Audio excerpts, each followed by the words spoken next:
Good morning to you.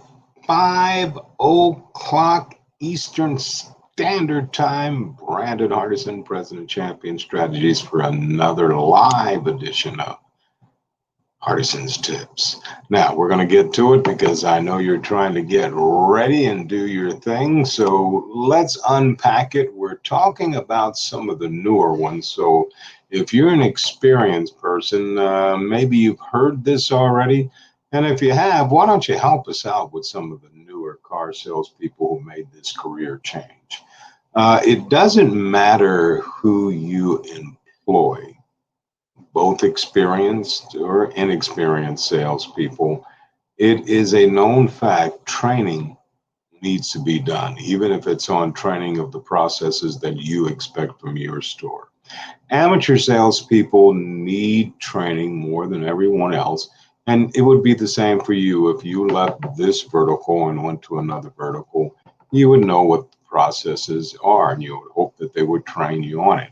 So everyone's approach to training can have a significant impact on the success of that employee and on your dealership as a whole. So every hiring manager, if you're a desk manager with dual responsibilities, you need to look at some of these tips and take out what you think is applicable that you can start working with your people so they can see that this career change was worth it. So the first thing, dress for success. We always have heard that. I know that by the middle 90s, the tie and shirt was pretty much going out by many dealerships because some of your OEMs were having their own traditional garb. Well, that's still okay if it's neat, presentable, clean. But first impression is very powerful. I hope you're working on that as far as respect to the dealership, respect to the person that's representing that dealership, and how they're going to assist that guest moving forward.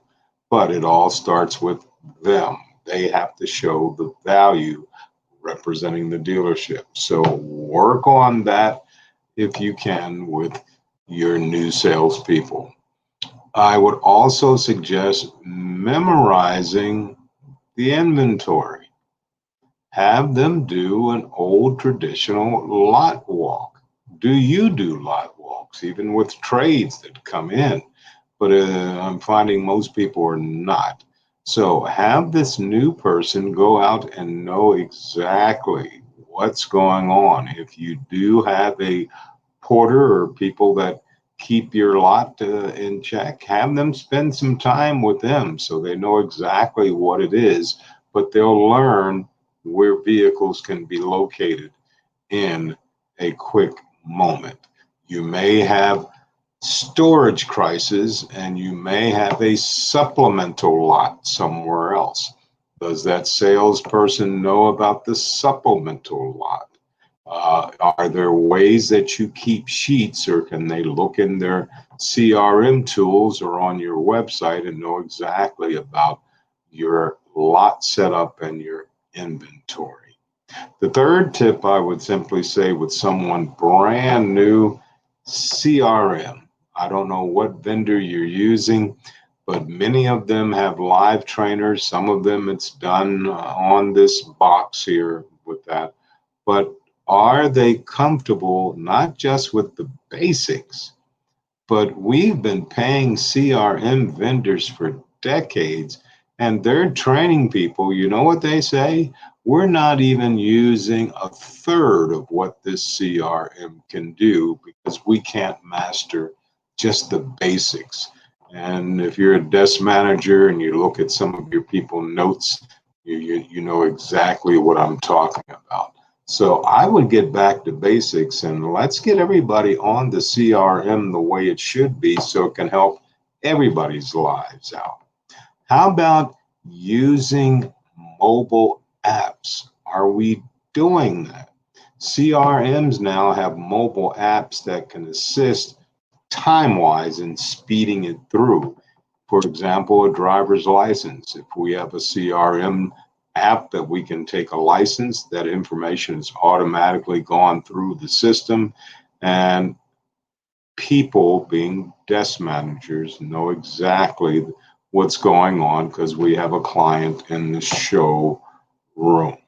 Now, other thing, customer retention. We need to let our people know that these customers are valuable. Their experience inside the dealership with you, how we get through this sales process in a timely fashion where their time, the way they look at their experience, is going to be conducive so you can get the good reviews, get the good CSIs if your manufacturer is still doing CSIs. Now, the office isn't the only place to worry about compliancy. Are we compliant with everything on our lot as far as the vehicles? Now, two ways of looking at it. There's vehicle compliancy. Everything should have something on the glass. Even a used car needs to have a buyer's order. Or more importantly, if we talk about this Graham-Leach-Bliley Act, or protecting customers' sensitive information, are our workstations the way it should be? There's no copies of driver's license. There's no credit apps. There's no half deals left on. There's no information from the night before because I closed late, and if I just tapped on the desk, here's the CRM information about that customer popping up. Remember, all of these things should have been done in training, but we need to let new hires know exactly what's going on. Now, there's a lot to it when people make a career change. But when they're in that last interview and they're saying that, you know what, I want to give this organization a chance, and you come back and say, we want you on the team. Whoever that hiring manager is, whoever that person that they're reporting to, the biggest thing that still happens, we bring that person on board and we turn into Jekyll and Hyde. We were all nice during the interview, but now that you're part of the team, I can't find the manager for a one-on-one.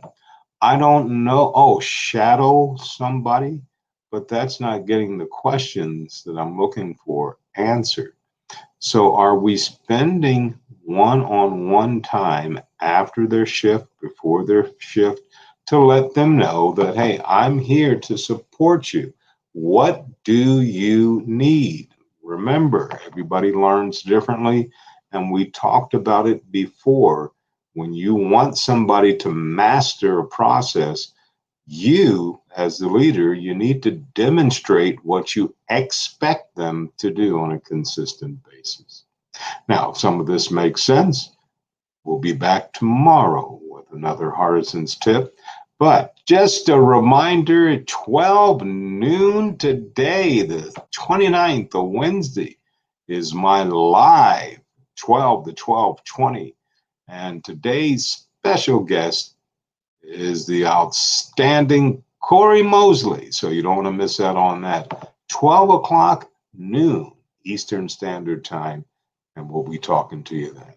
As always, in parting, you go out and make it a chance.